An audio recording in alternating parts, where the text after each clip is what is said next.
Brexit breakthrough, or is it? We are watching the British pound after UK Prime Minister Boris Johnson and the European Commission. President Jean-Claude Juncker announced a Brexit deal. We have a deal. And this deal means that there is no need for any kind of prolongation. This is a fair, balanced agreement. And I hope very much now, speaking of elected representatives, that my fellow MPs in Westminster do now come together to get Brexit done, to get this excellent deal over the line, and to deliver Brexit without any more delay. Well, the AP reports European leaders have unanimously endorsed the Brexit deal as UK lawmakers gear up to debate and vote on it this Saturday. Joining us is Michael Purves. He is the founder and CEO of Tallbacken Capital Advisors, along with Jack Ablin. He is the chief investment officer at Cresset. Michael, let me ask you first, because I'm looking at that press conference and I'm thinking there's a bit of deja vu here. We have been here before. Prime Minister or former Prime Minister Theresa May was standing there with Jean-Claude Juncker saying we have a deal, and then she took it back to Parliament over in the UK and it wasn't passed. So how much of what happened today actually removes the risk of this uncertainty of Brexit from the market? It removes a little bit of uncertainty from the market, but I think you're absolutely right. I mean, the opera's not older. It's not over until it's over, right? I mean, and we've seen this movie before. It's kind of the nature of so much of the developed market political risk that it's almost a little bit more like an emerging market political risk.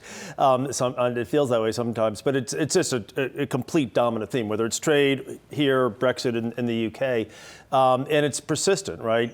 You just don't know when it's going to be done. But I will say that I think if it does seem like it's certainly a big step forward, the path right now seems like follow-on steps should be easier, and there is, compared to the Theresa May days, it appears that Boris may have played his hand a little bit better with the hard exit card, playing that a little bit more strongly to get that deal.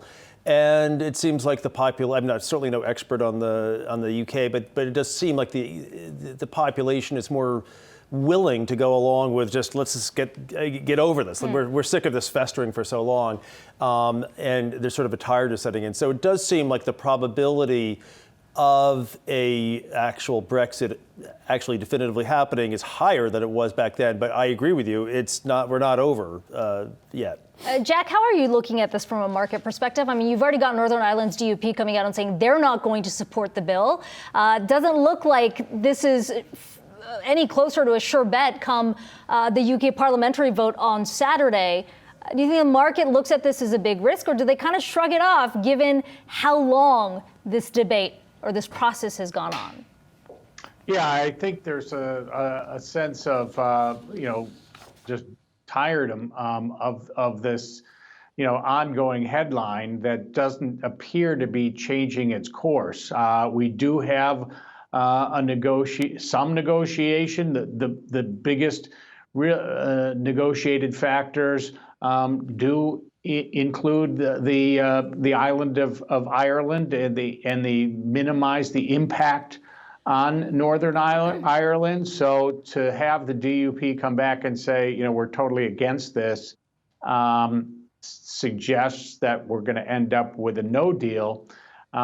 Which is pretty much what the base case of most investors have been going into this, this month end. So let's stick to that base case then. Assuming that this doesn't actually lead to a big breakthrough, at least domestically, and we do go into October 31st, see some kind of crash Brexit, if you will. How does that weigh with what's happening on the US-China trade front and the uncertainty there, whether there is a phase one deal, whether there is an agreement? How do you think, Jack, that weighs on the market?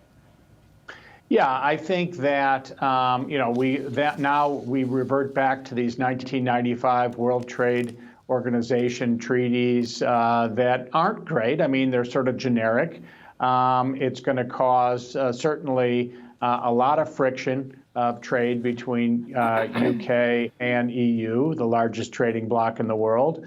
And border crossings are going to be problematic. Now, I know Trade Representative Lighthouser has vowed to negotiate a deal with the UK right away. But a lot of these just side deals are going to take time. And all we have are these WTO treaties to fall back on, which is going to impose 10% on autos. It's going to impose 15% on food. They're just very messy deals right now. Michael, looking ahead to just 2 months left in the year, do you see us kind of pushing higher? Is there a Santa Claus rally waiting in the other end, or how does this all end? Quite honestly, it's one of the it's one of the hardest times to really predict where the market's going to be going. Just to follow through on the trade discussion, if you're looking at, there's all sorts of asset classes you can look at, the Korean won, Asian EM currency baskets and so forth that are showing some complacency about the whole trade narrative, right? And you can look at the spread of EM equity volatility to US equity volatility and so forth. It's all basically saying, it's all happy music. And we've seen that movie before too. So what I've been advising is that it's very hard to know how this is going to pan out. Earnings are probably going to be fine, but you have seasonal strength in Q4 that can be very powerful. It also has the records for also having the most volatility. So what I'm saying is that if you are invested, it's fine to be invested in the market, but you have to be hedged. In other words, with the VIX below 14, it's a great time to be layering protection into your end because we simply don't know if that trade music can pivot the other way, and it certainly has a history of doing that. Okay, Michael Purves, Jack Ablin, appreciate both of you joining us today. Thank you. Hey investors, Zach Guzman here. Are you interested in learning more about the markets and getting the latest financial news? Well, then click right here to subscribe to our Yahoo Finance YouTube channel.